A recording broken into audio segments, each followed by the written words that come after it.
ஐயா தயவுசெய்து நிறுத்தி விடாதீங்க. டே பரவா படிடா, ஒழுங்கா படிடா. நீ படிச்சு பெரிய ஆளாகணும்டா, பெரிய உத்தியோகத்துக்கு போகணும்டா. இந்த மாதிரி காத்தாடி கரையில் உட்காந்து நீ வேலை பார்க்கணும்டா, அது இந்த கிழமை பார்க்கணும்டா.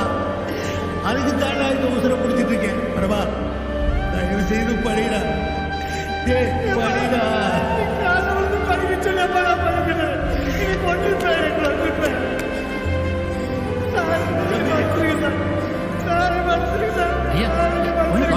உங்க பையன் படிக்கிறது நான் பொறுப்பு.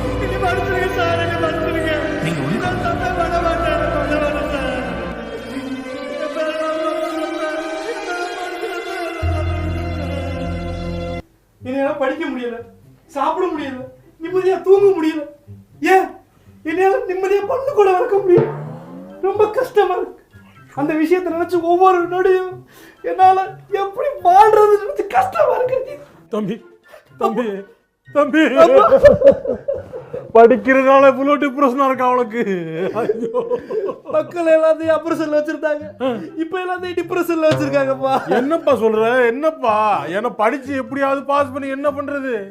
கடைசி ஒரு நாள் பிரஷர்ல கொண்டு போய் பிடிச்சிடறாங்கப்பா. கடைசி ஒரு நாள் பிரஷர்ல கொண்டு போறாங்களா? ஆமாப்பா. என்ன கடைசி ஓவர் பிரஷர்? போன மேட்ச்ல டக் அவுட், இந்த மேட்ச்ல டக் அவுட்னா எவனுமே அடிக்க மாட்டேங்கிறாப்பா. எப்படிப்பா ஜெயிக்கிறது? பரமா அவன் ஜெயிக்கல இவன் ஜெயிக்கல, அப்படி அடிச்சு இப்படி அடிச்சுக்கிறியே, உன் வாழ்க்கை நாசமா போய்கிட்டு இருக்கு. அதை பத்தி யோசிச்சாளா? பரமா படிடா படிடா பரமா, படிச்சு பாஸ் பண்ணுடா.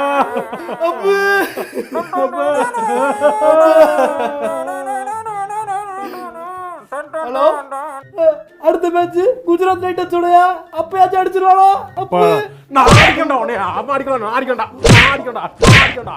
ஏண்டா எவ்வளவு சென்டிமெண்ட்ஸ் பேசிக்கிட்டு இருக்கேன். இந்த டைம் வந்து குஜராத் அடிப்பானா? குஜராத் போலாம் போலாம்.